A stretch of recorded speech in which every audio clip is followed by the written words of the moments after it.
Step inside Bobby Mackey's Music World, a honky-tonk in the small town of Wilder, Kentucky.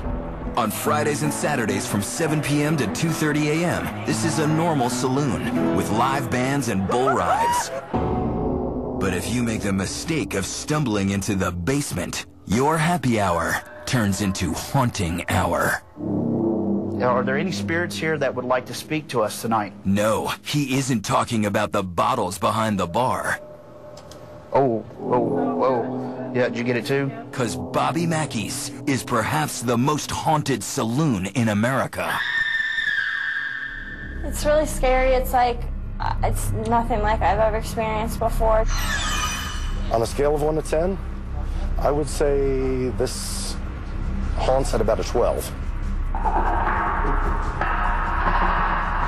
Sometimes when I close up at night, I mean, the hair stands up on the back of your neck and everything. You think you feel somebody watching you. It's like, let's hurry up and get this done so I can get the hell out of here. We wouldn't walk in a place like this alone. We brought along paranormal investigators Terry Casper, Chris Dedman, and Dan Smith to find out what makes Bobby Mackey such an unholy, scary watering hole. Bobby Mackey's has a long-standing history of it being haunted. There have been many stories of spirits, deaths, and ghostly occurrences that have happened here over the years. The history of horror starts back in the late 1800s. This room was allegedly the site of one of the most infamous murders in Kentucky history. This room is creepy. Yeah, when you walk in the room, you can almost sense a negative energy. Hello. Is there someone here with us? The victim, 22-year-old Pearl Bryan. In 1896, she was 5 months pregnant when her lover, Scott Jackson, and friend Alonzo Walling tried to perform an amateur abortion on her with dental instruments. The procedure was a failure, and with Pearl howling in pain, the pair killed and beheaded her. It's believed they dumped her severed head in a well where this very basement stands today. These days, locals call this the portal to hell. Her murderers, Scott Jackson and Alonzo Walling, were accused of being in occult activity and maybe even satanic rituals here. At that time, the only thing that would have existed is this well. So the idea is that possibly they may have sacrificed her head as a sacrifice to the devil. This is probably the most evil place you'll ever encounter in your lifetime. And that's just the beginning of Bobby Mackey's poltergeist past. In the 1950s, the building was a nightclub called the Latin Quarter, where the daughter of the owner, Johanna, met a grisly end. And like Pearl, Johanna was 5 months pregnant. She was in love with a singer named Robert Randall. At the time, she was pregnant by him, and the last night he performed here, they were going to run off together. Her dad had ended up finding out about it, so he had Robert Randall killed. She, in turn, ended up poisoning her dad, poisoned herself.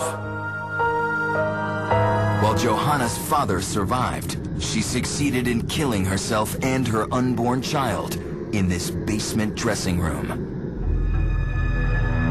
Today, her ghost still roams this dank subterranean space. Where I'm standing at is where Johanna died, right here inside this room. This was her dressing room. A lot of people still report smelling her perfume, her rose perfume, go past them in the club and still feel her presence around. I'm not gonna lie, it's freaky. There's things in there you can't explain. And the ghostly activity in this most haunted of honky-tonks continues right up to the present day. In 1978, unaware of its horrifying past, Bobby Mackey and his wife Janet bought the building and turned it into this music club. When we were planning to open, Janet was pregnant at the time. Janet was upstairs, and she said something grabbed her and scooted her to the top of the steps and dropped her. And she delivered the baby at 5.5 months. The same number of months Pearl and Johanna were pregnant at the times of their deaths. 3 women, 3 pregnancies, and though they were decades apart, they all fell prey to the curse of Bobby Mackeys. Thankfully, Janet's baby survived. So is there any merit to these tales of the phantom honky-tonk? We wanted to find out for ourselves. So our ghost hunters, Terry, Chris, and Dan, scoured the basement with an EVP device to see if they could record any voices from beyond the grave. If there's anybody here that would like to communicate with us, we have a tool here that will record your voice. Who's here with us? There's a big temperature drop. It sounds like a female voice whispering. Some rasping on the wall. Very active. I just got a real long hit, like it was picking up a voice.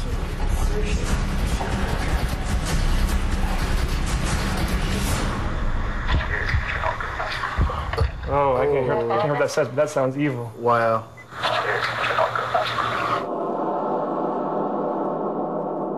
That's creepy. Ah, I get the chills.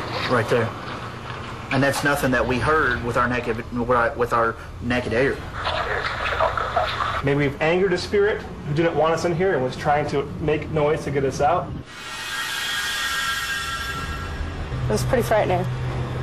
I've never heard anything so clear.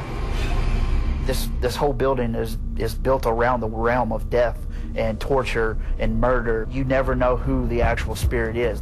It's scary. My heart's racing right now. Well, one thing's for sure. At Bobby Mackey's Music World, you'll never drink alone.